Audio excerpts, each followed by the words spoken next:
Hi everyone, welcome to another Music for Self-Isolation chat. Hornist Larry Williams is a very distinguished performer, recording artist, professor, coach, collaborator, innovator, and administrator. He is currently the artistic director and solo horn player in the American Studio Orchestra, and he is the principal horn player in the Black Pearl Chamber Orchestra, Sphinx Symphonic Symphony Orchestra, and a member of the Lyric Brass Quintet. He's a very busy guy, established in all these amazing styles of music. He's a Yamaha performing artist and clinician. Larry, thank you so much for joining me today. Thanks, Frank. It's great to meet you virtually. So let's go back a bit and talk about the start of the pandemic. My reaction to what was going on was delayed because I was going through yet another transition in my career. So I had been teaching at Peabody for many years in Baltimore, and then for the last 3 years, I was serving as assistant vice provost for Johns Hopkins University, purely administrative function. I continued my music career, but I was a full-time administrator for the last 3 years. And I had decided to return back to my music career full-time about 6 months ago. And so basically, I was transitioning back to music full-time right when the pandemic started to become, well, I would say that in terms of awareness in the U.S., it was starting to become public. There was the cruise ship, that had all these people that were sick on it. And I was watching news reports of that.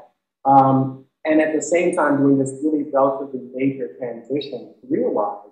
And so I wasn't as focused on it and as focused on any news at that point as I normally would have been. But I was certainly aware of these reports, and it was certainly concerning. I had a lot of things on my plate to make my transition back to music full-time, and that was really what I was focused on.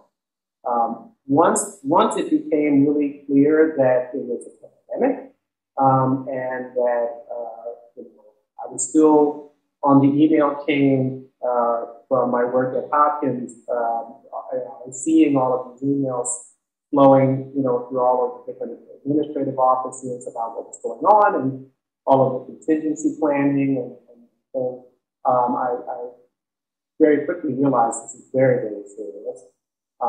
And that it's going to affect the way that my university and all schools are going to operate. And I quickly realized, if everything is going to have to shut down, which I knew eventually it was, that means that all of the teaching, all of the chamber music coaching, all of my chamber groups that I play in, all the orchestras that I play in, basically, this music career that I was so excited to return to was absolutely going to be put on hold. Everything is going to be put on hold. As you said, I'm a Yamaha artist. I was scheduled to do master classes at the National Music Festival. I got up to catch my flight, and literally, as I was stepping out the door, I was called, and they said, "Don't come. We're sending everybody home." I mean, that was just that moment was the moment where I realized, okay, everything is different now. We're kind of in an emergency mode here. And so all of the plans that I had been making for 6 months to return back to music, I had just kind of implemented them. I was so excited, and everything was just full stop for the immediate future. So it was a double slap in the face for me. Because my whole career plan was now kind of blown up. I'm going to play my horn. I mean, I have basic questions about survival. Yeah, it's a weird time. I don't think any of us as musicians have ever faced something like this ever. We're used to things being canceled for various reasons, but it felt like everything in our musical life was canceled. How did you deal with that emotionally? As you were speaking, I just had kind of a realization about how I dealt with it. If I hadn't already been planning this transition back to my music career full time, and I had been doing constant planning for a long, long time so that the transition could be as smooth as possible, if I hadn't already been in that kind of reboot mode, I think this would have hit me a lot harder than it did. I had a plan and I was working my plan, and all of a sudden my plan got blown up. But because I was already in this planning mode, I went to, okay, I need to tweak this part of my plan, and instead of doing this, I'm going to do this. Instead of doing 50% online teaching and 50% in-person teaching, it'll all be 100% online. Instead of doing clinics, for Yamaha in various places and universities and schools or whatever, that will all be online. So I went from plan A to, plan A-1. And because of that, I never really felt like the rug was completely pulled out. Had I either been just staying put in my administrative job or just have been doing my music career, it would have hit me a lot harder, because if I had stayed in my administrative position, my whole life would have been about the university's response to COVID. And if I had just been doing my musical stuff, I would be kind of walking around in circles trying to figure out how am I going to make a living? How are all of the things that I'm involved with going to survive? What does this mean for the industry? What does this mean for education? What does it mean in terms of what it, I'm a French horn player, and how do I create my art? How do I share it? How do I teach it? What does this all mean? I would have been dealing with all those questions and struggling through them, like everybody else. But because I had this plan in place, and now I really had to figure out what I was going to do with that plan to keep my career going. I think it muted, for me personally, it kind of muted the initial shock that I think a lot of my friends and colleagues, I know that my friends and colleagues and students, felt with this realization that everything is going to shut down, and because of that, there's consequences, especially for the arts. Prior to the pandemic, there's been a lot of talk about the relevance of our classical music world. But now with the pandemic, will people want to go to concerts after all this? How do you think the future of classical music has been impacted, either positively or negatively, moving forward? That's a good question. I have always been someone who was interested in talking about the relevance of classical music, when it pertains to diversifying audience and access and inclusion issues, and also just my perspective, from my background, my perspective on the purpose of music in general, not just classical music. And so I'm one of these people that I kind of freely flow in and out of the classical music genre. And I feel like I've got this little passport that allows me to do that with permission to do that. And sometimes, I am somewhat of an agitator, trying to be, a voice for, there's a different way of looking at things. Or, this is great, but, until we create more context for what we're doing, leaving out a whole huge part of the population that is getting no benefit from this whatsoever. And oh, by the way, they actually don't think that it's relevant in any way, shape, or form. Whose problem is that? Whose fault is that? That's us. So if we are not willing to react to the world that we live in, if our art has nothing to do with the world that we live in, we need to start asking ourselves some serious questions. So I've been, those are things that I've been working on, talking with people about throughout my entire career. So, to answer your question, in terms of looking at the industry pre-COVID and now we're in it. I gotta say, there's a double-edged sword. On the one hand, it's absolutely been devastating to all of us. On the other hand, it gives us an opportunity to do what I've been saying we need to do for a long time, which is to really take a step back and understand that in classical music, part of the point has been traditionally to conserve what we consider to be great art. That's great. And that's relatively normal, right? Culturally speaking, that's the human being.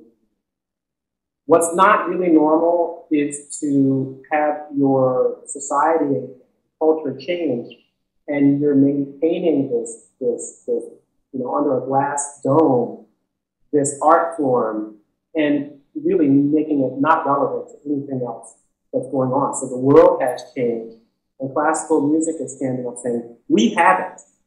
Well, that's great for the people in your bubble, but for the people who have no context and no intersection with it, they're going, what's classical music? And if you're living in that bubble, you don't realize that there's a huge amount of people who don't even know what classical music is, let alone are not invested in its survival because it's not necessarily part of their life, it's not part of their culture. So I've been, a proponent of, there's nothing wrong with classical music. It's beautiful, it's great, it's wonderful. It can do a lot of really positive things. There's benefits for everyone. But there has to be some context in which you present this music to people who didn't grow up with it for generations and generations. You cannot just make these assumptions that it's great music, and so as soon as you expose a human being to it, they're automatically going to love and to fall all over themselves. And they're going to appreciate it the way that you do. And they're going to see the benefits, in terms of education, in terms of social change, in terms of all kinds of, they're going to get it because it's music. Everybody loves music. Yeah, they do. But classical music is one type of music. So that's my perspective. I know that not everybody feels the same perspective, and that's perfectly fine. So I guess coming around to it, I would say that, the other side of the sword is I've been pushing for change my entire career, and not change for the sake of change, not even change for the sake of, benefiting the industry so that the industry can survive. I'm all for that. But change for the purpose of there is value in what we do, and it is universal. But I don't even think. I just think that we kind of need to get out of this. Classical music is this this highest form of art that could ever have been achieved. No one else in the world has ever done this, and no one else will ever do it. And so it needs to be set aside from all other, this we are above it all mentality. I can't relate to that, and because of that, that attitude, classical music has been in self-isolation, for a long time, which is not normal. Like, if you look at, if you look back at what composers were writing about, they were writing about things that were affecting them in their time. They were not writing thinking, we are going to be the only 10 composers that anybody ever played. No, they were writing about what was going on in their culture and in their time. So, it's always been a struggle for you, someone who comes in and out of the genre,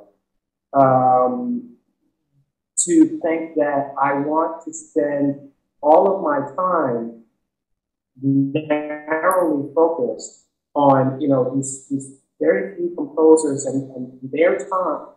Living in a time like this where there's so much going on, and having my art not have any real reflection on what's going on in my life, I think that this is going to force some real good conversation about the whole idea of what we are doing and who it's for and what it can be in the future.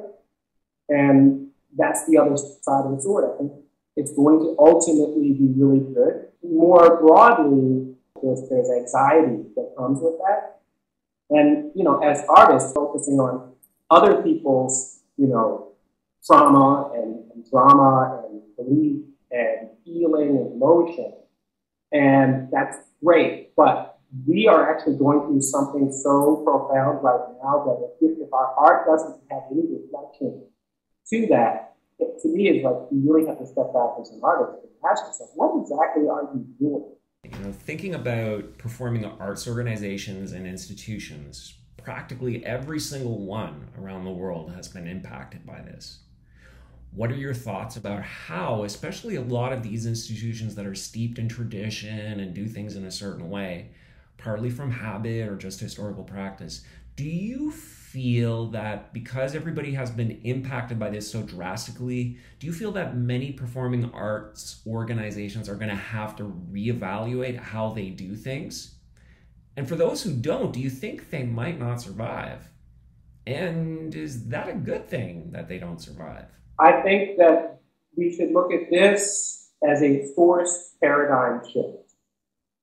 So when you have a paradigm shift, there's a period of time where you have institutions, paradigm shifts come when human beings reach a point where we realize that the institutions that we created in order for us to survive, they come under review. Let's take a step back and really think about, do we really need to keep doing this? Because we do it, but it actually is it's detrimental to us. So you have a couple of different categories of things that happen. One, some institutions start retooling, right? They start retooling, they start rethinking so that they can become more relevant and still do the job in terms of benefiting themselves. Other institutions, stick their sword in the ground and say, no, we're not changing anything because this is what got us here, and we're going to double down on what we're doing, and we're going to weather this storm, and we're going to come out on top.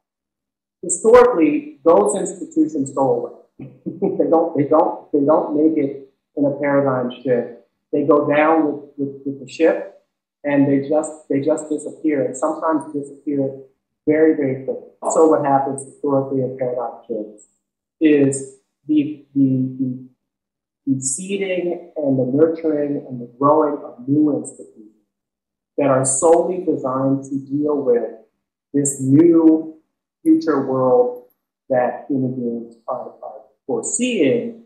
And so you have new ones coming up, you have ones that are looking in the mirror and retooling, and ones that are either don't want to or just can't change at all, who will, sometimes some of them will be left, standing.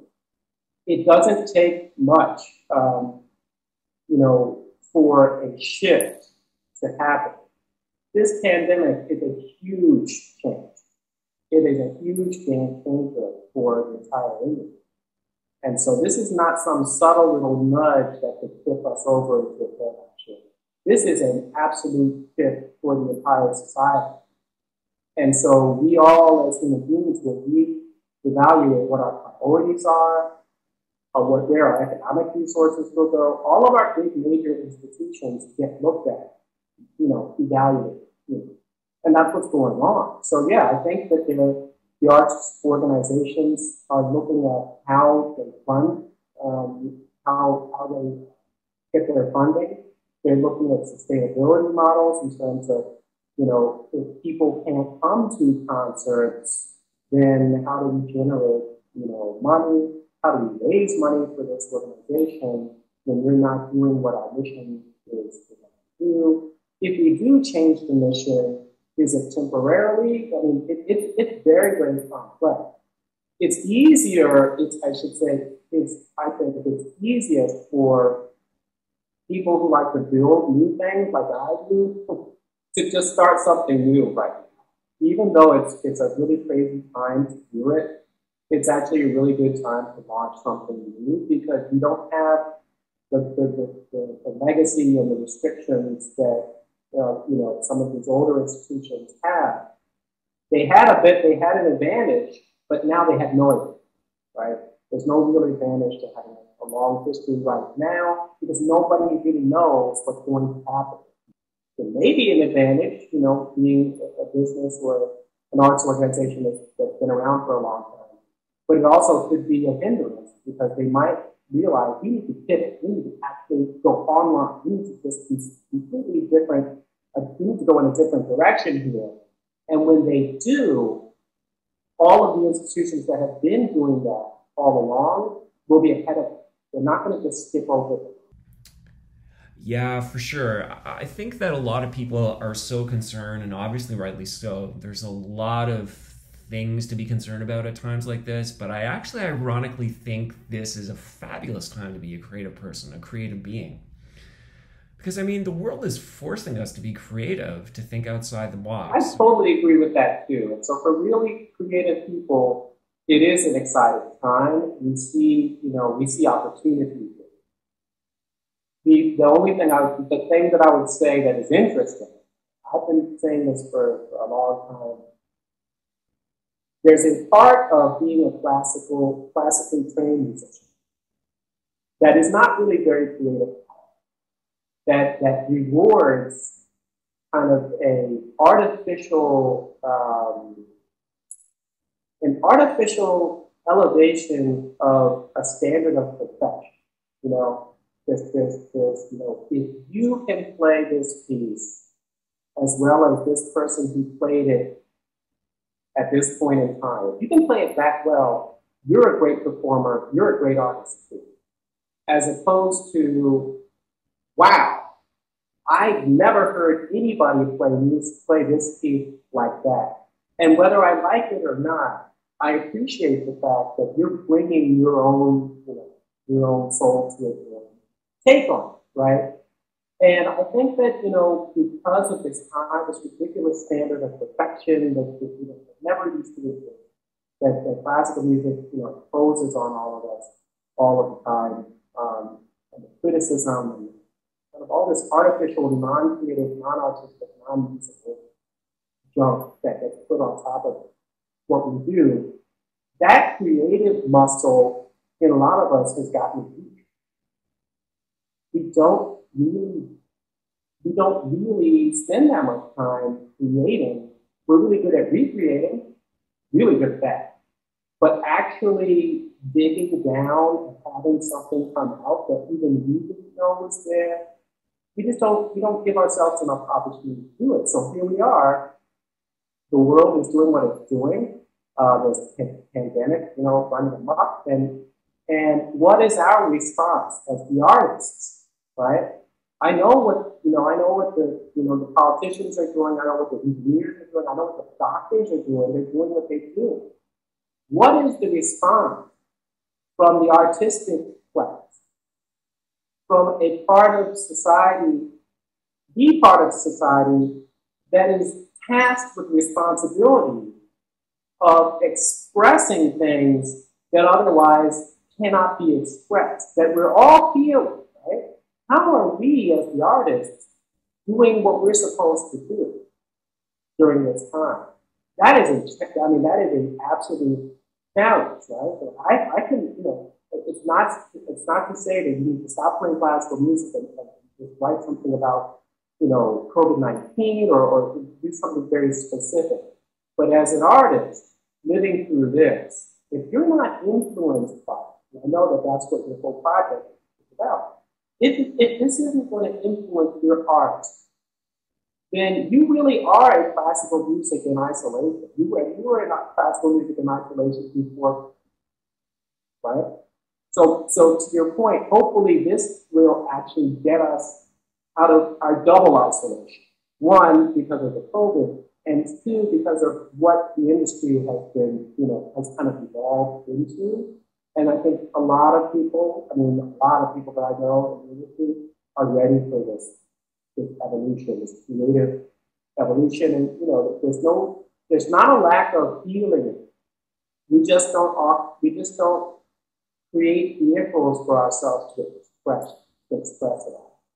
That's why when you asked me to play your piece, the answer was yes before you even asked me.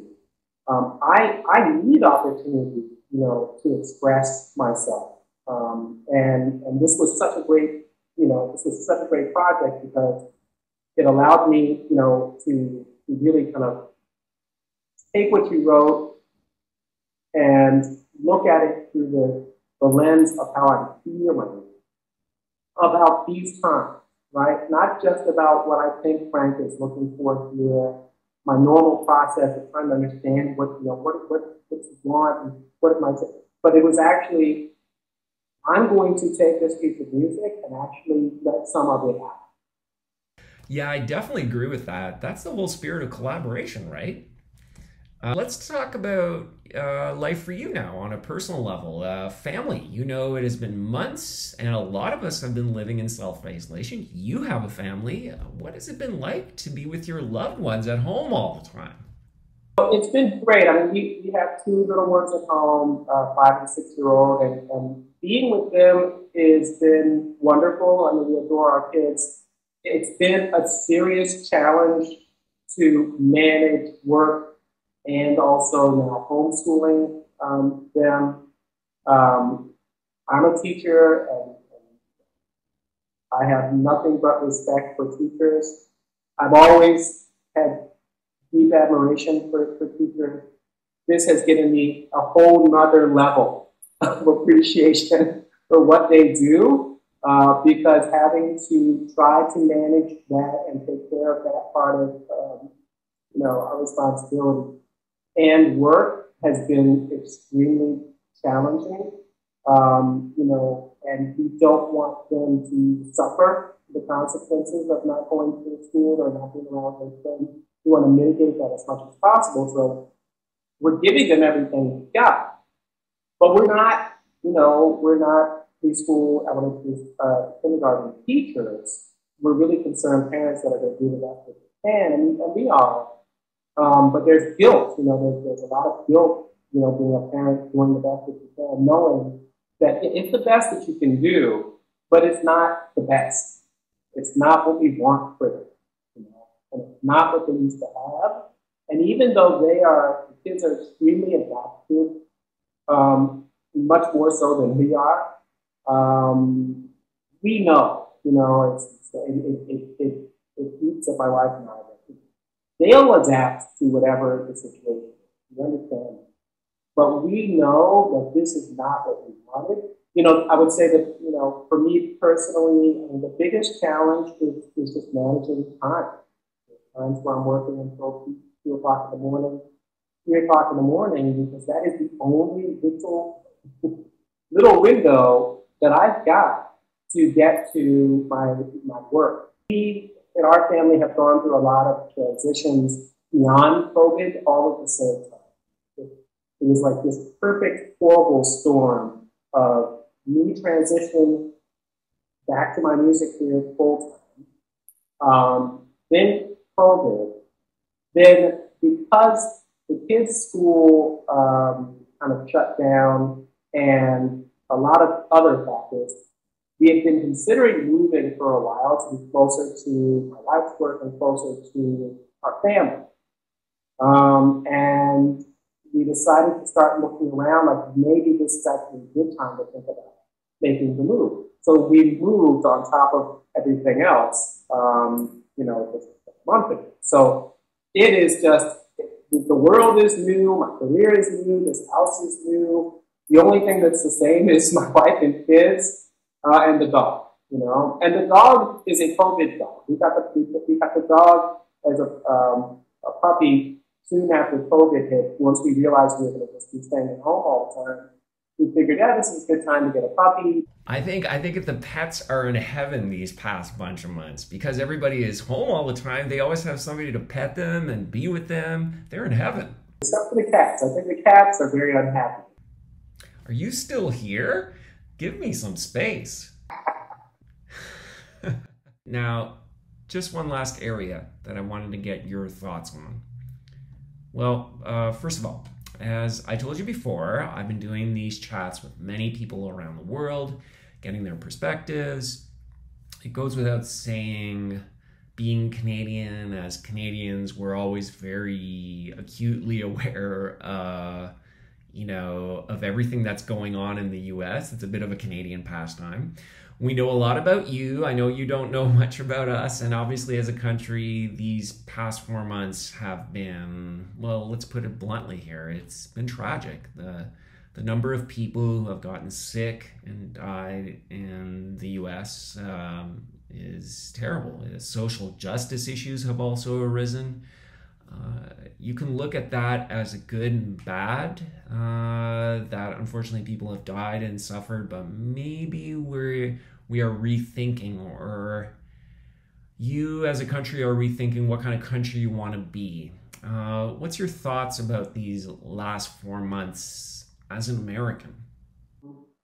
I would go back to my personal analogy that not just the industry is going through the paradigm shift.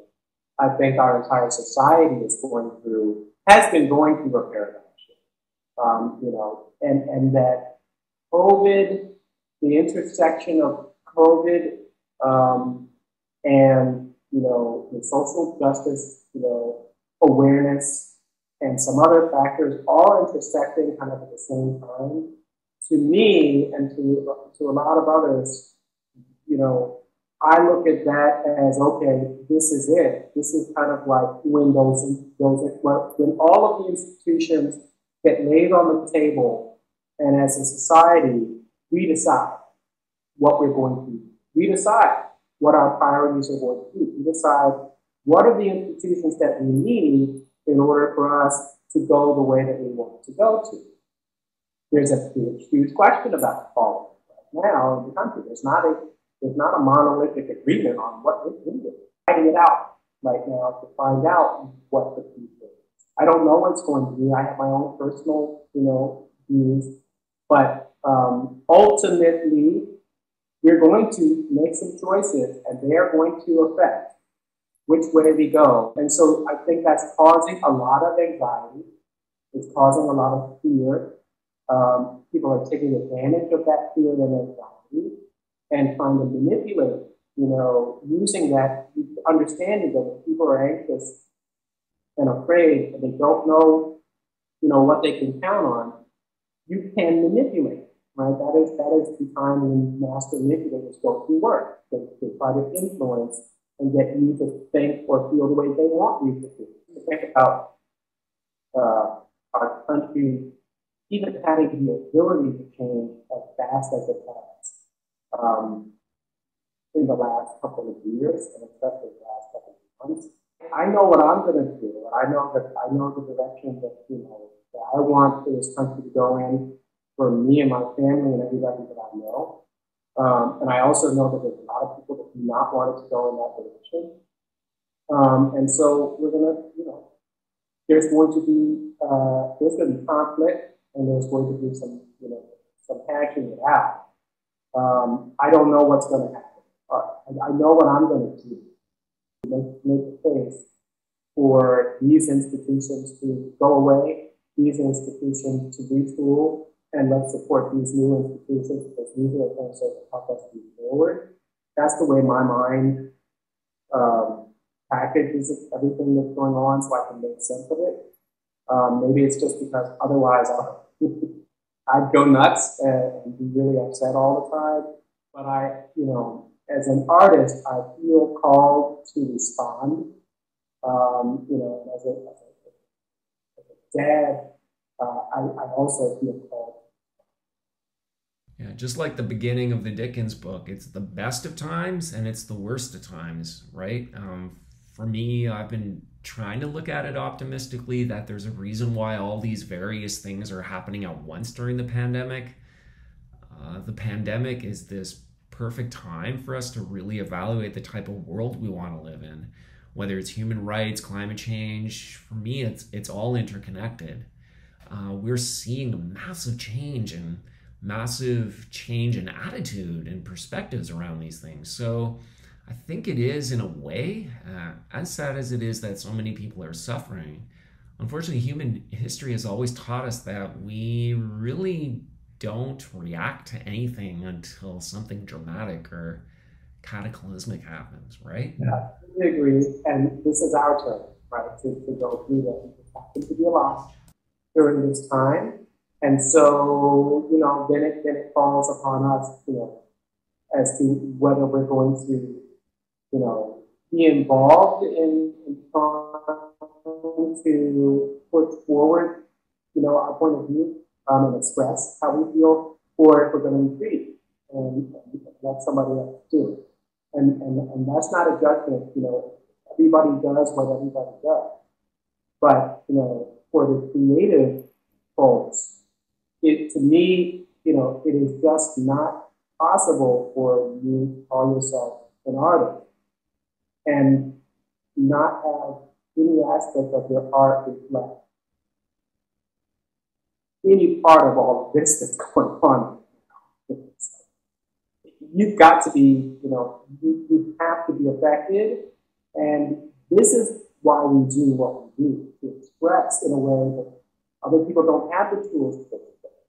On that note, Larry, I want to thank you for doing this. It's been a wonderful conversation, and I hope this conversation motivates many other people to keep thinking about how we can move forward. Thanks again so much for doing this. Thanks.